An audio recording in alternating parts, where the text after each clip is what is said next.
Boa noite, gente. Tudo bom? Sejam bem-vindos a mais uma aula aí do módulo de estudos radiológicos das doenças. E hoje é a nossa última aula, né? Iniciar para nós realizarmos a avaliação do módulo. E hoje, nessa última aula, eu vou falar para vocês sobre patologias osteoarticulares, que são as patologias que envolvem todo o tecido ósseo do corpo humano. E aí eu trouxe para vocês também, assim igual os outros tipos de patologia, as mais encontradas aí durante a jornada de trabalho dos técnicos de radiologia. E aí eu trouxe para vocês aqui as mais aparecidas, né? E aí, quando a gente bater o olho assim, a gente vai saber que é determinada patologia, através do estudo de hoje que eu trouxe para vocês aqui, tá bom? Então, para a aula de hoje, relacionado às patologias osteoarticulares, nós vamos entender o que é uma artrite, uma osteoartrose ou artrose também, né? Hérnia de disco, osteomielite e entender a diferença de fratura, luxação e entorse. Tá bom, gente? Então aí, vamos iniciar o estudo entendendo um pouquinho do que é artrite. Não sei se alguém aqui já teve contato com algum parente, alguma pessoa próxima que já tem essa patologia diagnosticada de artrite. Eu acredito que todo mundo saiba aí o que é artrite, né? Ou já ouviu falar de artrite. Mas aí, olhando na imagem aí, a gente já nota que compromete toda a articulação óssea. A artrite, ela compromete muito, na maioria das vezes, né, as mãos, a articulação das mãos e do punho, conforme vocês podem ver aí na imagem, joelho, ombro, calcâneo, cotovelo e quadril. Mas as mais encontradas são nas articulações do punho e das mãos. E aí, o que é artrite? A artrite nada mais é que uma inflamação, né, de uma ou mais articulações, causando destruição e o estreitamento, ou seja, a aproximação dos ossos, dessas juntas aí desses ossos. Então, basicamente é isso. Existem vários tipo de artrite, mas as mais comuns diagnosticadas, né, nas pessoas que são acometidas por essa patologia são a artrite do tipo reumatoide, a infecciosa e a metabólica. Então, esses são os três tipos mais encontrados aí quando nós realizamos raio-x. A artrite ela consegue ser facilmente diagnosticada através de um exame de raio-x. E aí a gente consegue perceber essa aproximação dos ossos e aí o desaparecimento desse disco articular que ficam entre os ossos, impedindo o seu atrito. E aí é nesse disco aí que causa inflamação. Só que aí existem esses três tipos de artrite. Vocês vão ver aí na apostila de vocês, documentado direitinho. Então, vou mostrar para vocês aqui uma imagem, né, de como diagnosticado a patologia artrite em raio-x. Então, ó, conforme vocês podem ver aqui, você já percebe que há uma aproximação dos ossos, né? Que aqui, ó, aqui é um joelho normal, tá vendo? Aqui tem um disco articular chamado de menisco. Aqui nós encontramos o menisco no joelho. É ele que faz esse amortecimento do osso do fêmur com a tíbia. Ele fica aqui nessa área aqui, ó. Para que nós temos o menisco. E aí, com a inflamação desse menisco, desse líquido sinovial que tem dentro desse disco articular, que é o menisco, ocorre a inflamação dessa articulação e aí fazendo com que os ossos fiquem bem próximos. E assim a gente pode observar também nas articulações da mão. Aqui, ó. Aqui também há um desgaste, uma inflamação desse disco articular, causando a patologia que é chamada de artrite. E aqui você pode perceber também que há uma deformidade na estrutura das mãos. As mãos ficam tortinhas, tá vendo? Olha a mão aqui, como é que fica, ó. Com essas bolinhas aqui, que houve uma inflamação das articulações, né? E causa um inchaço dessas articulações do punho e da mão. E a atrofia também dos dedos. E causa, como é que se diz? Redução do movimento ainda da articulação comprometida. Tá bom, gente? Uma coisa também que caracteriza a artrite é não ter a presença de osteófitos, que são as pontinhas aqui, tipo bico de papagaio, aqui no osso. A gente não tem a presença de osteófitos e nem,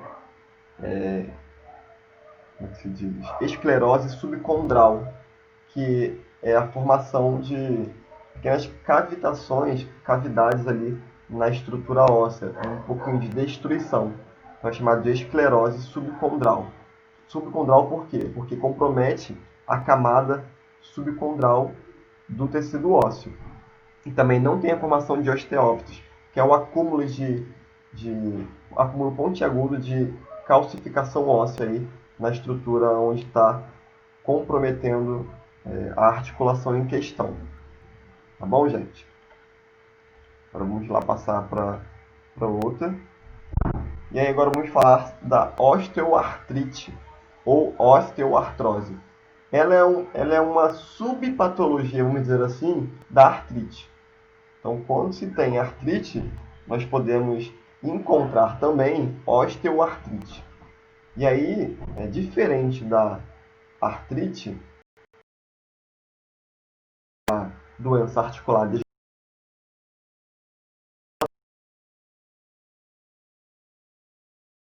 também é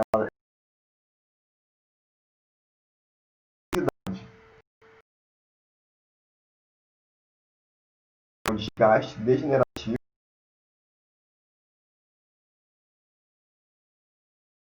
E aí,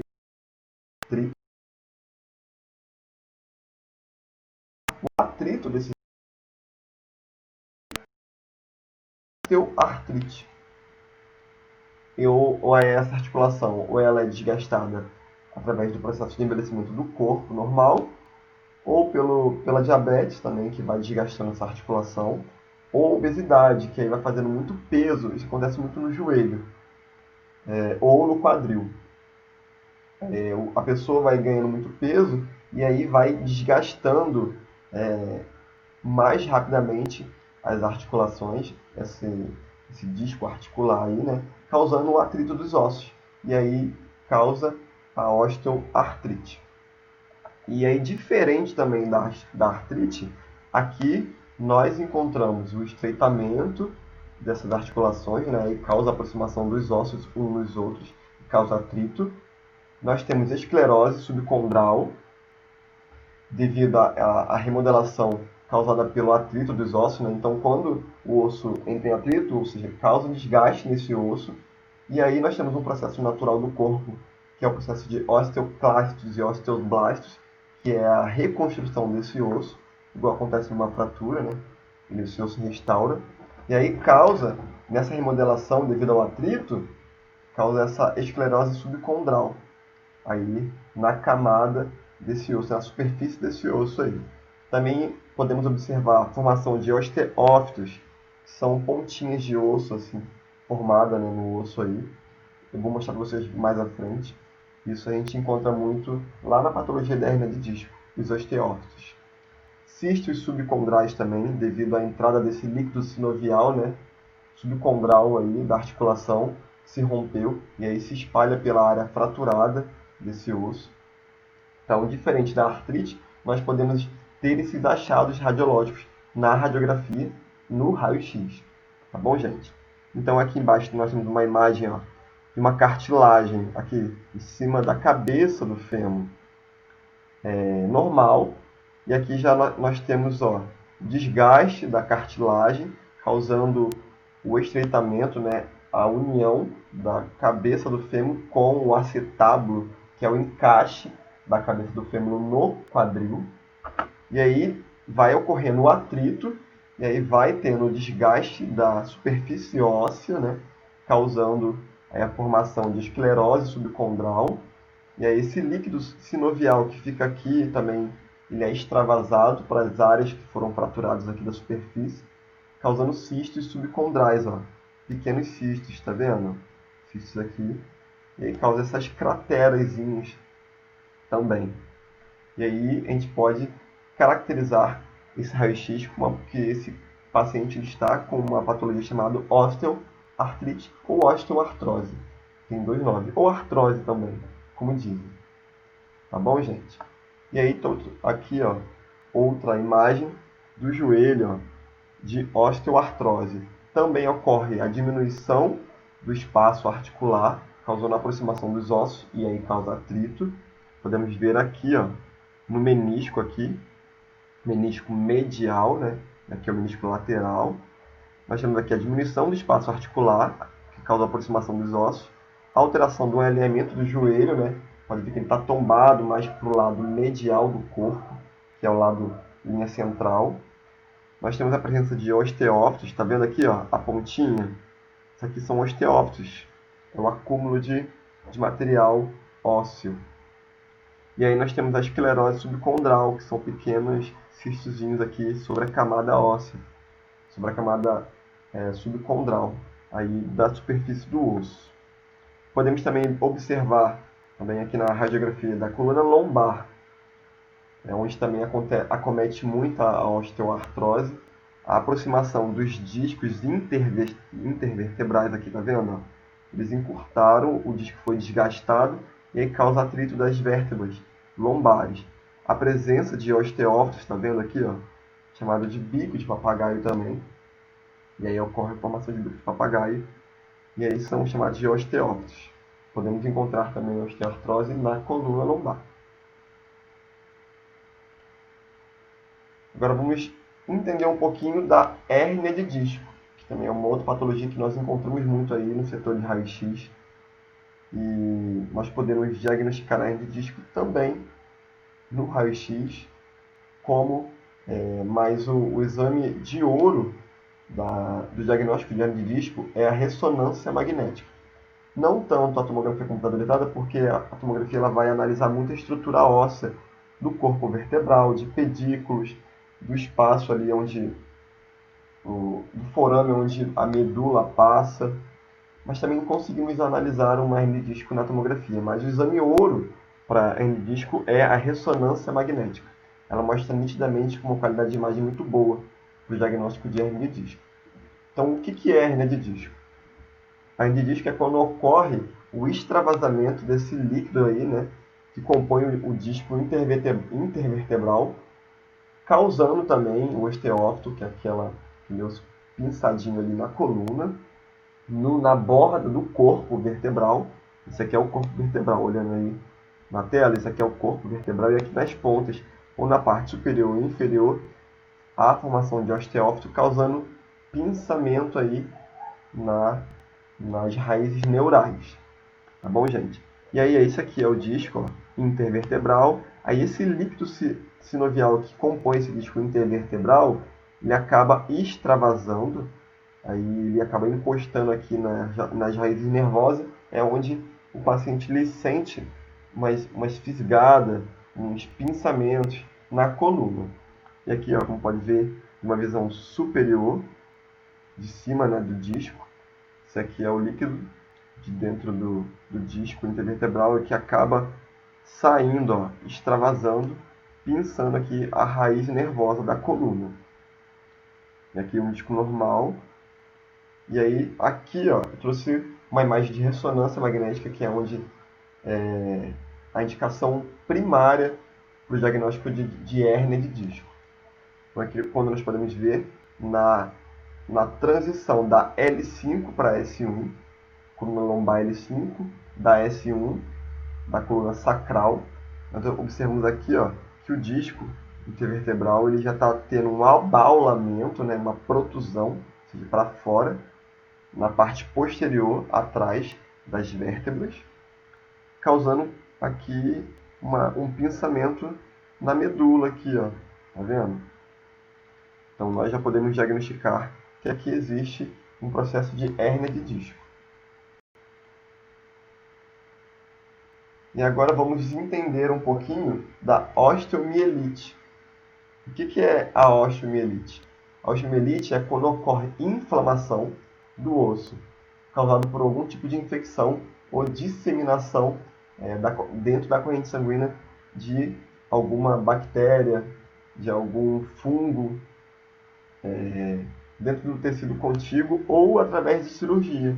Esse paciente aí acaba passando por uma cirurgia, acaba sendo contaminado durante a cirurgia e essa contaminação pode infeccionar o osso, especificamente dentro do canal medular, dentro do osso, aqui, ó, por dentro do osso. Aí ocorre essa infecção desse osso aí e aí pode causar a osteomielite, que é uma inflamação causada pela infecção. E aí nós temos a osteomielite piogênica, nós temos a osteomielite não piogênica, nós temos a osteomielite fúngica.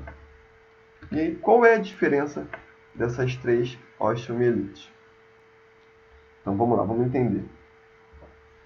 Então a osteomielite piogênica ela é causada por bactérias como Staphylococcus aureus, Escherichia coli e Haemophilus influenza. O nome dessa bactéria está escrito aí na apostila que eu disponibilizei para vocês. Então, a osteomielite piogênica ela é causada por uma infecção através de bactéria e aí acomete esse osso aí, causando proliferação e causando inflamação aguda desse osso. E também pode causar morte celular. E aí o osso pode vir a sofrer necrose, inflamação, e aí ele abrange todo o periósteo desse osso, que é uma camada que reveste o osso aí, né? E aí compromete a irrigação sanguínea desse osso, e aí é onde ocorre necrose. Então a osteomielite ela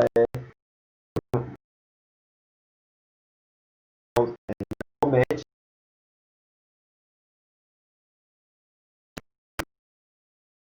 de sangue esse osso causado por essa infecção dessa bactéria aí da osteomielite. Tá bom, gente?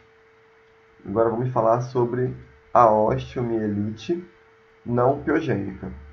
Ela é causada pela infecção de tuberculose, através da tuberculose, da sífilis ou de infecção fúngica. Então aí causa a osteomielite tuberculosa, que é caracterizada pela destruição progressiva dessa região aí, né, da medula, que é dentro do osso, e acaba fazendo formação de abscesso dos ossos longos e dos curtos. E aí a osteomielite não piogênica através de sífilis, ela ocorre geralmente na tíbia e são descritas como alteração destrutivas da metáfise, que é a área da extremidade dos ossos aí, do osso longo da tíbia. E aí vai causando destruição nessa área da metáfise aí do osso. E a osteomielite fúngica, ela é uma osteomielite muito rara. Ela é causada pelas lesões que não têm presença de abscesso dos ossos esponjosos e acomete ela proeminência óssea. Só um minutinho, gente.